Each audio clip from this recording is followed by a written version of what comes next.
Welcome to Queen Worm Farm, and I'm going to show you today how I feed tens of thousands of worms. That's right, I'm going to show you my secret blend on how I keep my red wigglers happy and what I give them to make them breed like crazy, lay lots of eggs, and therefore obviously making more red wigglers. So I'm going to show you my blend and I'm going to get right to it. I'm going to show you the ingredients first, and then I'm going to blend it up and we're going to mix it all together, and then we're going to feed one of my containers with the worms so you can kind of see how I mix it in and what I do for success. So first ingredient is I got grain. Okay, so in this bucket here I have a mixture of corn, peas, and wheat. It's cracked wheat.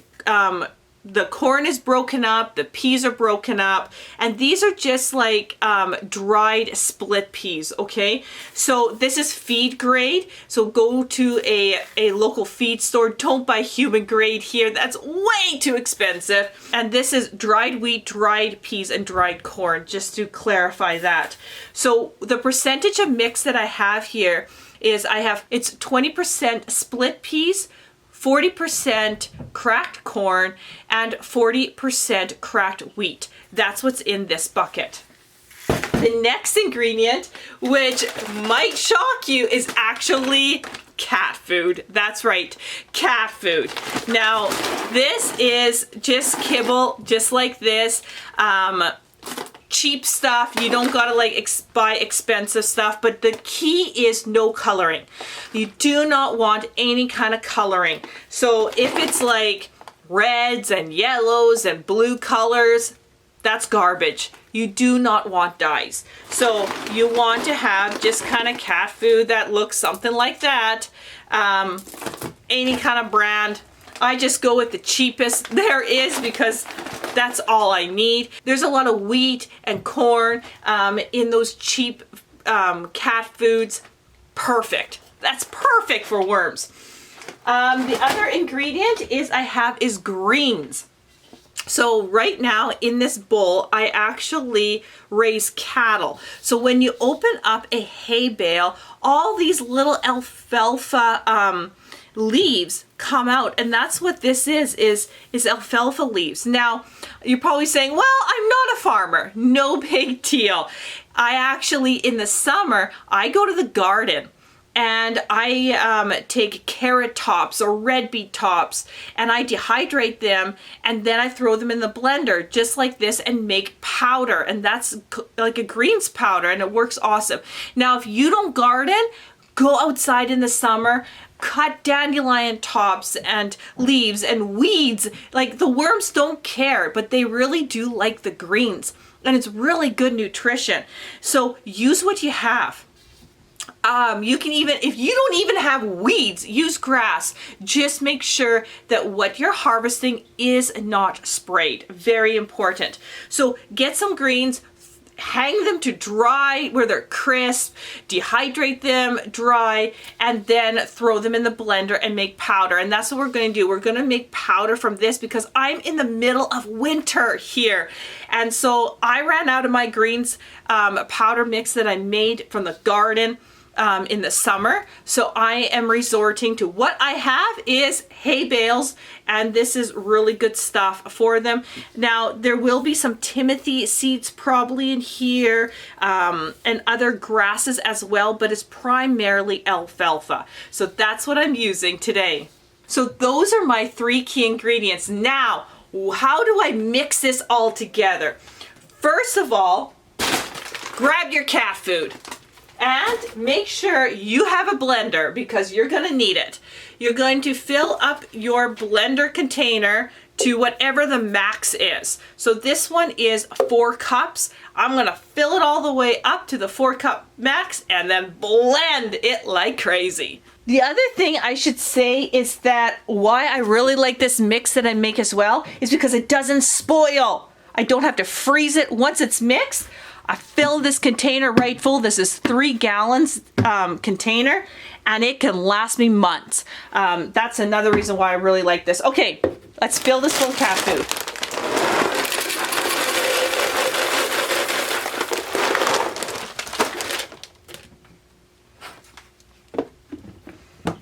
And we're gonna blend on high until it's as smooth as it can get. Worms have a very small mouth, right? Like their mouth isn't huge. It's really tiny. So you want it to basically to like powder consistency.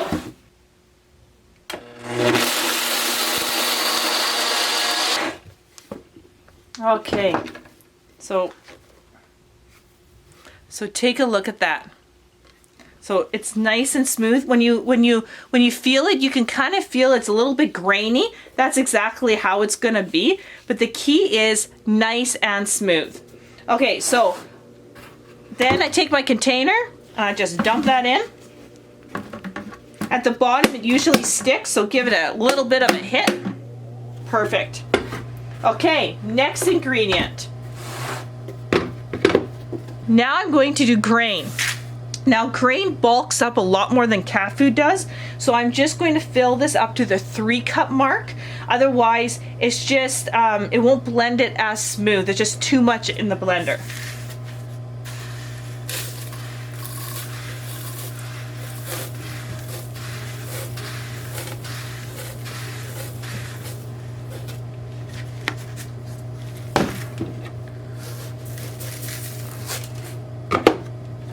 Again, blend it into flour consistency.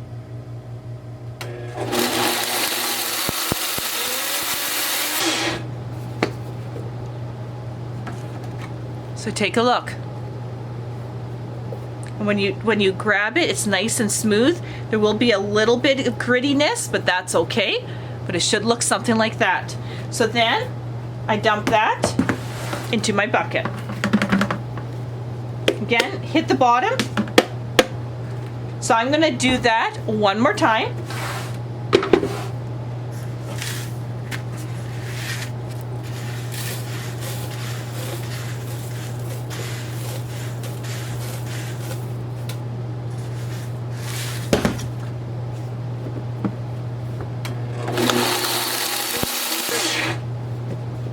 Okay. Once again, take a look. And now I'm going to put that into my container here. Alrighty. That's a little... Okay, now I'm going to just set this aside again. And the last ingredient that I'm going to put in is my greens. So I can fill this up all the way to the max. Now use whatever greens you want, remember.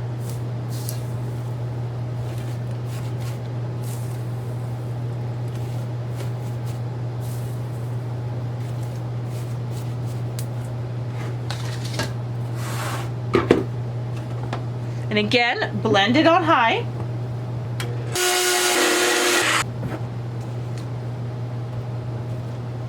Okay, so it should look like that. And whenever you blend greens, some of the powder floats out of it into the air. That's no big deal, but it should be looking like this, nice and smooth. So then I take my mix here, add that into it.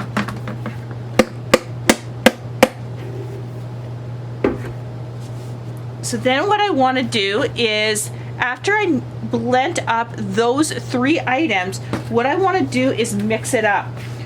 So what I'll do is I will do this all over again, and then mix it all over again, and then mix it until I have this right full. And that way it's easy to mix as I go, so I'm not mixing from like the top all the way down and trying to mix it like that. I'm just mixing it together as I go, and it makes this beautiful blend. And depends on what color greens you have, will change the color a little bit, but just get it nicely mixed up. And this is such good food for them. Now I'm just going to move a few things out of the way.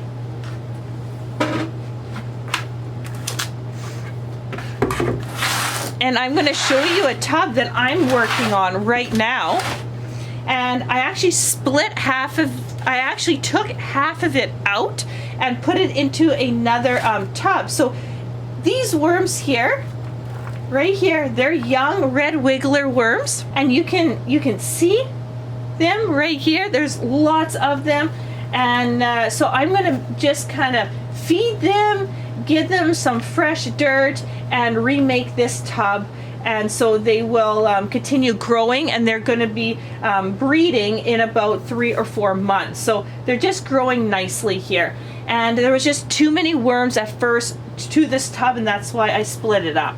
So they're looking good, they're hungry. So what I do is I actually, for this size of a tub, I put in 1 cup of food, and that will feed all of these worms for 1 month. And I only feed them once a month. So I only do maintenance on my worms at the end of every month, because that's just what it is. So the last weekend of every month is maintenance time.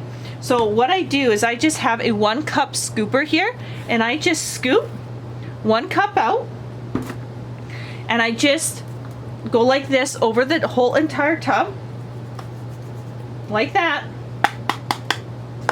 And if I haven't done this, you know, I do this like every couple of months. This is blend up eggshells till it's powder, and eggshells are needed for grit. So I just sprinkle it over a little bit, and I haven't done this to this tub for a while. You just need a little bit.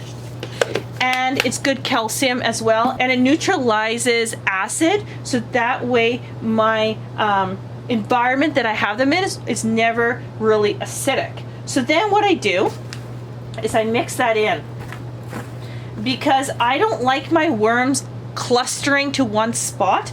It creates heat, and red wigglers don't like really hot environment, and therefore then I prevent that. So they can go anywhere in this tub and get food.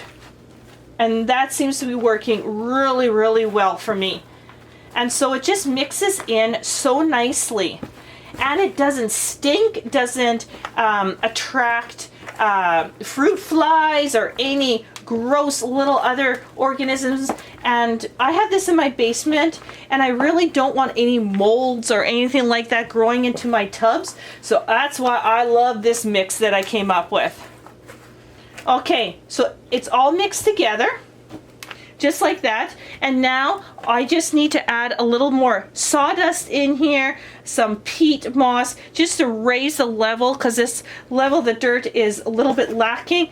And on the previous video, I did show you how to make a tub from scratch, so I'll just put that into the description box below. You can see how I actually how I actually make their bedding, and all in detail. But that's how I feed thousands on thousands of worms the same way. I mix it in thoroughly, and they just do so well. And my breeders, my goodness, you feed that out into your breeders, into your breeder worms, and they go nuts over it, and it sustains them. I mean, I only feed a cup out even when they're full size, like nice and big. I only feed a cup out, and they do absolutely wonderful and breed like crazy. So there you have it. That's exactly how I feed my tens of thousands of red wigglers to keep them happy and healthy. Thanks for watching, and I'll see you on the next video.